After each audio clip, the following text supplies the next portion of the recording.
എന്ത് ലാക്കാണ് രാഹുൽ ഗാന്ധിയുടെ ഈ യാത്രക്കെതിരെയുള്ള BJP ഭരണകൂട നീക്കങ്ങളുടെ ഓരോ നീക്കങ്ങളുടെയും ഉത്തരവുകളുടെയും നടപടികളുടെയും പിന്നിലുള്ളത്? രാഹുൽ ഗാന്ധി ആദ്യം ഭാരത് ജോഡോ യാത്ര നടത്തി, ഇപ്പോഴാണ് ഭാരത് ന്യായ് യാത്ര നടത്തുന്നത്. എത്രയധികം BJP ഭരണ സംസ്ഥാനങ്ങളിലൂടെ അദ്ദേഹം കടന്നു പോകുന്ന സാഹചര്യം ഉണ്ടായി. എവിടെയൊക്കെ അദ്ദേഹത്തെ തടഞ്ഞു?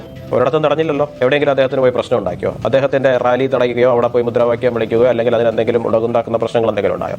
അദ്ദേഹം കന്യാകുമാരിയിൽ നിന്നാണ് യാത്ര തുടങ്ങിയത്. അദ്ദേഹം തിരുവനന്തപുരം വഴി കടന്നുപോയി. കന്യാകുമാരിയിൽ എത്രയോ പ്രശസ്തങ്ങളായ ക്ഷേത്രങ്ങളുണ്ട്. അദ്ദേഹം എവിടെയെങ്കിലും ഒരിടത്ത് സന്ദർശിച്ചോ? അദ്ദേഹം തിരുവനന്തപുരത്തോടെ കടന്നുപോയി. ശ്രീപത്മനാഭസ്വാമി ക്ഷേത്രം ഉൾപ്പെടെ ഇവിടെ ഇരിക്കുകയാണ്. അദ്ദേഹം അവിടെ എവിടെയെങ്കിലും കയറുന്ന സാഹചര്യം ഉണ്ടായോ? ഇല്ലല്ലോ. കേരളത്തിൽ ഇത്രത്തോളം നടന്നു പോയിട്ട് എറണാകുളത്തപ്പൻ ക്ഷേത്രമുണ്ട്, കണ്ണൂരിലെ രാജരാജേശ്വരം ഉണ്ട്, അങ്ങനെ ഒരുപാട് പ്രശസ്തമായ ക്ഷേത്രങ്ങളുണ്ട്. അദ്ദേഹം എവിടെയെങ്കിലും ഒരിടത്തെങ്കിലും അദ്ദേഹം കയറുകയോ പ്രാർത്ഥിക്കുകയോ ചെയ്യുന്നത് നമ്മൾ കണ്ടോ? ഇല്ലല്ലോ. അദ്ദേഹം കർണാടകയിലെത്തി, അദ്ദേഹം അതുവഴി നടന്നുപോയി. അദ്ദേഹം മണിപ്പൂരിൽ നിന്ന് ഇപ്പോൾ യാത്ര തുടങ്ങി. അദ്ദേഹം 3ാമത്തെ 4ാമത്തെ സംസ്ഥാനത്തിലാണ് ഇപ്പോൾ നിൽക്കുന്നതെന്നാണ് ഞാൻ മനസ്സിലാക്കുന്നത്.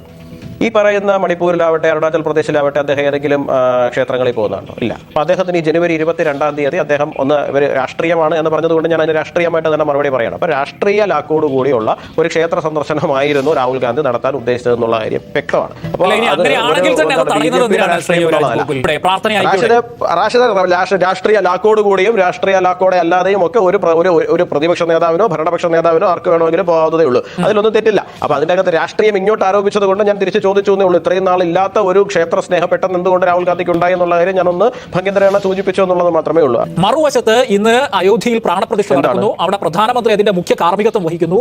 അതിന് ഏതെങ്കിലും തരത്തിൽ പരോക്ഷമായോ എങ്കിലും അതിൽ നിന്ന് ശ്രദ്ധ മാറിപ്പോകുന്ന തരത്തിലേക്കുള്ള ഒന്നും ഒരിടത്തും നടക്കരുതെന്ന നിർബന്ധ ബുദ്ധി ഉണ്ടായിരുന്നു BJPക്ക് എന്ന്. അതാണോ ഗോകുൽ? അല്ലെ, എങ്കിൽ പിന്നെ നമ്മളിപ്പോ ഇന്ന് അയോധ്യയിൽ പ്രാണപ്രതിഷ്ഠ നടന്ന ദിവസം നമ്മൾ ഇപ്പൊ ഇന്ന് ചർച്ച ചെയ്യുന്നില്ല. രാഹുൽ ഗാന്ധി വെറുതെ രാവിലെ ഒരു 5 മിനിറ്റ് അവിടെ തൊഴുതിട്ട് പോയിട്ടുണ്ടായിരുന്നുവെങ്കിൽ ഈ പ്രശ്നമൊന്നും ഉണ്ടാവില്ലായിരുന്നു എന്ന് രാജു പി നായർ തന്നെ പറയുന്നുണ്ടല്ലോ. അപ്പൊ അതൊന്നും അല്ലല്ലോ ഇവിടുത്തെ വിഷയം. അദ്ദേഹം 3 മണിക്ക് ശേഷം പോയി കഴിഞ്ഞാൽ എന്താണ് അദ്ദേഹത്തിന് കവറേജ് കിട്ടില്ലേ? ഈ പറയുന്ന പോലെ അതൊരു ചർച്ചയാക്കാൻ പറ്റില്ലേ? മനോരമ ന്യൂസിൽ ഉൾപ്പെടെ ലൈവ് കൊടുക്കാവുന്ന സംഭവങ്ങൾ ഉണ്ടാകുമായിരുന്നല്ലോ. അപ്പൊ അതൊന്നും അല്ല വിഷയം. അവിടുത്തെ വിഷയം ഇത്രയേ ഉള്ളൂ. അവിടുത്തെ വിഷയം ആ രാവിലെ 7 മണി 8 മണി ആ ഒരു 11-12 മണി വരെ എല്ലാവർക്കും അറിയാം പ്രാണപ്രതിഷ്ഠാ ചടങ്ങ് നടക്കാണ്. ക്ഷേത്രങ്ങളിൽ അതിൻ്റെതായിട്ടുള്ള ആചാരങ്ങൾ നടക്കുന്നുണ്ട്. ഭക്തർ അവിടെ കൂടിയിരിക്കുന്നുണ്ട്. അപ്പോൾ ഒരു രാഷ്ട്രീയ യാത്ര അവിടെ കടന്നു ചെല്ലുമ്പോൾ ഭക്തർക്ക് ഉണ്ടാകുന്ന ബുദ്ധിമുട്ടുണ്ട്. അതുകൊണ്ട് 3 മണിക്ക് ശേഷം കടന്നു വരാൻ പറഞ്ഞു. ഇത്രയേ ഉള്ളൂ.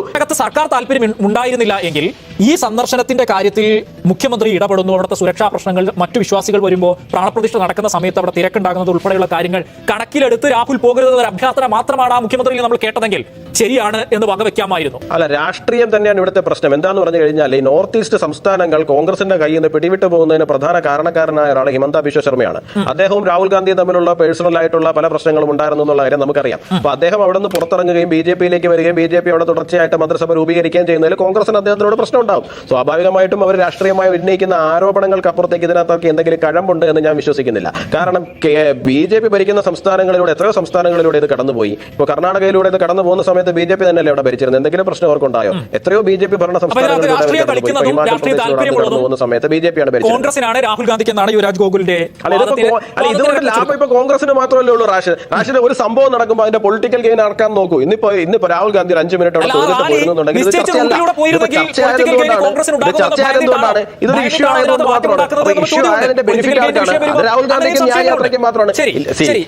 ഭാരത് ന്യായ യാത്ര ഇതുവരെയും കേരളത്തിൽ ഒരു ദിവസം ചർച്ചയ്ക്ക് എടുക്കുന്നത് പോലും ഞാൻ ഇതുവരെ കണ്ടില്ല ഏതെങ്കിലും മാധ്യമങ്ങൾ നേരെ ചൊവ്വേ. വളരെ ചെറിയൊരു അറ്റൻഷൻ മാത്രമാണ്, വിസിബിലിറ്റി മാത്രമാണ് ഇപ്പൊ കേരളത്തിൽ കിട്ടിക്കൊണ്ടിരിക്കുന്നത്. അപ്പൊ വിസിബിലിറ്റി ക്രിയേറ്റ് ചെയ്യാൻ വേണ്ടിയിട്ട് മാത്രമുള്ള ഒരു ഗിമ്മിക്കായിട്ട് മാത്രമാണ് ഞാൻ ഇതിനെ വ്യക്തിപരമായി കാണുന്നത്. അപ്പൊ കേരളത്തിലെ രാഷ്ട്രീയ താല്പര്യങ്ങൾക്കനുസരിച്ച് അസമിലെ BJP സർക്കാർ തീരുമാനങ്ങൾ എടുക്കുന്നു എന്നാണോ ഗോകുൽ പറയുന്നത്? എനിക്ക് മനസ്സിലാകുന്നില്ല. ശരി,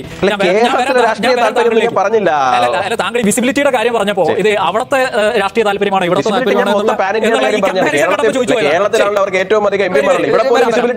താങ്കളിലേക്ക് വരാം.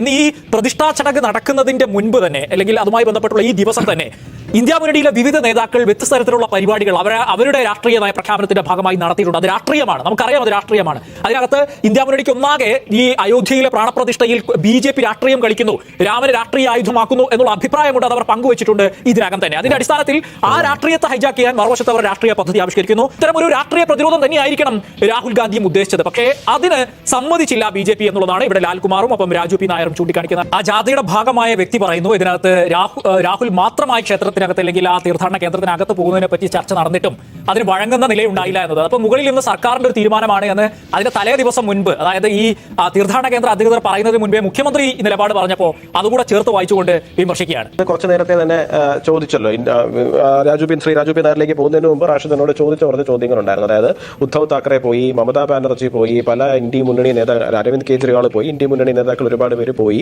പക്ഷേ രാഹുൽ ഗാന്ധിയെ മാത്രം, ഈ ഇന്ത്യ മുന്നണി നേതാക്കൾ പോയത് എവിടെയെങ്കിലും ചർച്ചയായോ? എത്രമാത്രം വിഷ്വൽസ് ഇവിടെ നമ്മൾ സർക്കുലേറ്റ് ചെയ്യപ്പെട്ടു, എത്രമാത്രം അത് ചർച്ച ചെയ്യപ്പെട്ടു, എത്ര ജനങ്ങൾ അതിനെ കുറിച്ചിട്ട് രാഹുൽ ഗാന്ധി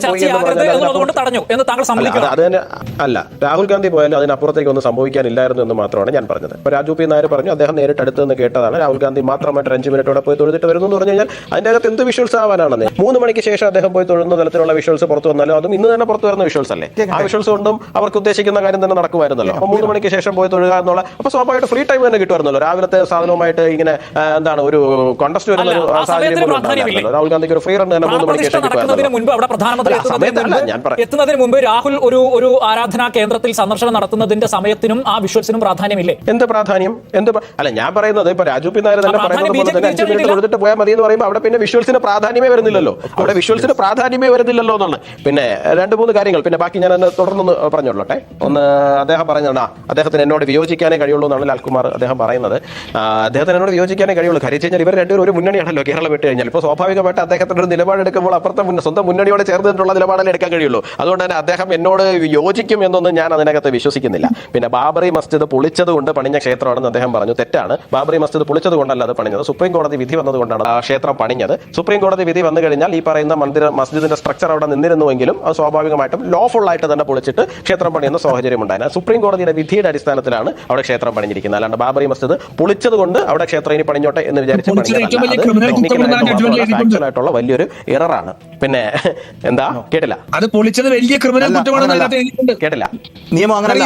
തീർച്ചയായിട്ടും അൺലോഫുൾ ആക്ടിവിറ്റി ആണെന്ന് പറഞ്ഞിട്ടുണ്ട്. അതുകൊണ്ടാണ് 5 ഏക്കർ സ്ഥലം അപ്പുറത്ത് കൊടുത്തിരിക്കുന്നത്, അല്ലാണ്ട് മറ്റൊരു കാരണമൊന്നുമല്ല. അത് അൺലോഫുൾ ആയിട്ട് അത് പൊളിച്ചതുകൊണ്ടാണ് 5 ഏക്കർ പറഞ്ഞിരിക്കുന്നത്. സുപ്രീം കോടതി വിധിയിൽ അത് വളരെ വ്യക്തമായിട്ട് തന്നെ പറഞ്ഞിട്ടുണ്ട്. ഓക്കെ, അപ്പൊ അത് കഴിഞ്ഞു എന്ന് കരുതുന്നു. ഇനി അടുത്ത കാര്യം, അദ്ദേഹം ശ്രീ രാജു പി നായർ പറഞ്ഞ രാഷ്ട്രീയമായ ശരിയാണ് ആണോ എന്ന് എനിക്ക് വ്യക്തമല്ല. പക്ഷേ അതിനകത്ത് ഒരു കാര്യമുള്ളത്, അൺലോഫുൾ ആക്ടിവിറ്റി ആണെന്ന് പറഞ്ഞിട്ടുണ്ട്. പക്ഷെ അതുകൊണ്ടല്ല 5 ഏക്കർ അപ്പുറത്ത് കൊടുത്തത്, വിധിയെ ദുർവ്യാഖ്യാനം ചെയ്തത്. അതുകൊണ്ട് തന്നെയാണ് കൊടുത്തിരിക്കുന്നത്.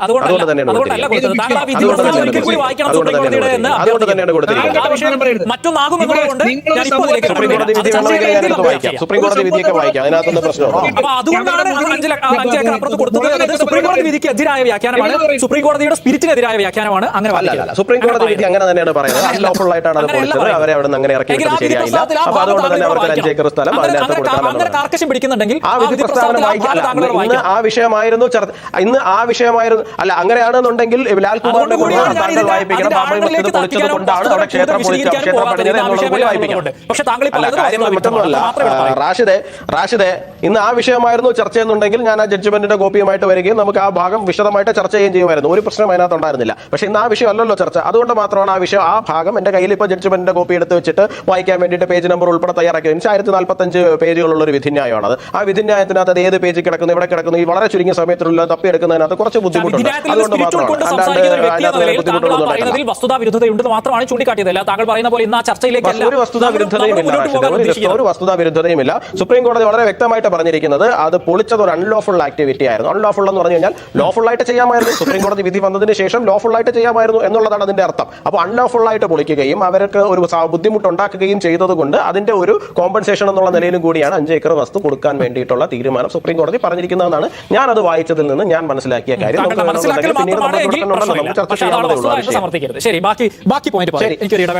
അല്ല, അത് വസ്തുത അല്ലാന്ന് താങ്കൾ സമർത്ഥിക്കരുത്. നമുക്ക് ഭാവിയിൽ ആ വിഷയം ചർച്ച എങ്കിൽ താങ്കൾ ഒരു കാര്യം ചെയ്യണം. എന്തുകൊണ്ട് 5 ഏക്കർ കൊടുത്തിരിക്കുന്നുള്ള കാര്യം താങ്കൾ ജഡ്ജ്മെന്റ് അങ്ങനെ ഒരു വാദം അങ്ങനെ ഒരു വാദം താങ്കൾ ഇങ്ങോട്ട് എടുത്തിട്ട സ്ഥിതിക്ക് താങ്കൾ അത് വാദിച്ചു തരുമ്പോൾ അത് അങ്ങനെയല്ല എന്ന് മറുത്താണ് എന്നുള്ളത് ഞാൻ ആ സുപ്രീം കോടതി വിധി തന്നെ ഉത്തരിച്ച് സ്ഥിരീകരിച്ചു തരാം താങ്കൾക്ക്. ശ്രീ രാജു പി നായർ പറഞ്ഞ 1-2 കാര്യങ്ങളുണ്ട്. അദ്ദേഹം പറഞ്ഞു ചട്ടമ്പി സ്വാമിയുടെ അടുത്ത് പോയി, ശിവഗിരി മഠത്തിൽ പോയി.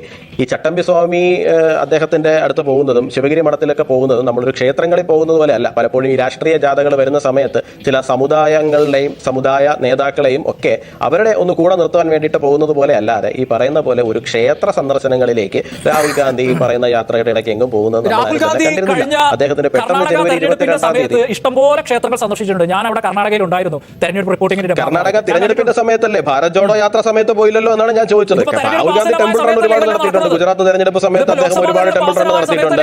അദ്ദേഹം പല തെരഞ്ഞെടുപ്പുകൾ വരുന്ന സമയത്തും ഏത് രാഷ്ട്രീയ പാർട്ടികളുടെ ക്ഷേത്ര ലോക്സഭാ തെരഞ്ഞെടുപ്പ് ആയിട്ടില്ലല്ലോ. ലോക്സഭാ തെരഞ്ഞെടുപ്പിന് ഇനി 2-3 മാസമില്ലേ? ലോക്സഭാ തെരഞ്ഞെടുപ്പിന് ഇനി 2-3 മാസമില്ലേ? ഭാരത് ജോഡോ യാത്ര കഴിഞ്ഞ് വളരെ കുറച്ച് നാളുകൾ കഴിഞ്ഞിട്ട് തന്നെയല്ലേ കർണാടക തെരഞ്ഞെടുപ്പ് വന്നത്. അപ്പോൾ സ്വാഭാവികമായിട്ടും ഭാരത് ജോഡോ യാത്ര കടന്നു പോകുന്ന സമയത്ത് ഈ പറയുന്ന പോലെ ടെമ്പിൾ റൺ നടത്തേണ്ടതായിരുന്നല്ലോ. അദ്ദേഹം പോയില്ലല്ലോ. ലാൽകുമാറിലേക്ക് വരുന്നതിന് മുമ്പ് ഒരു ചെറിയ ഇടവേള കൂടി എടുക്കുന്നു. 2 മിനിറ്റിന്റെ ഇടവേള. അത് കഴിഞ്ഞ് ലാൽകുമാർ. 1528 പണിഞ്ഞ പള്ളിയുടെ 1528 പണിഞ്ഞ പള്ളിക്ക് നിങ്ങൾ 1800 കേസ് കൊണ്ടിരുന്നത്. എന്താ 300 വർഷം കഴിഞ്ഞിട്ടാണ് കേസ് കൊണ്ടിരുന്നത്. That it self is hitting the limitation period. നിങ്ങൾക്ക് ആ കേസ് തന്നെ അവിടെ തന്നെ തെറിക്കും.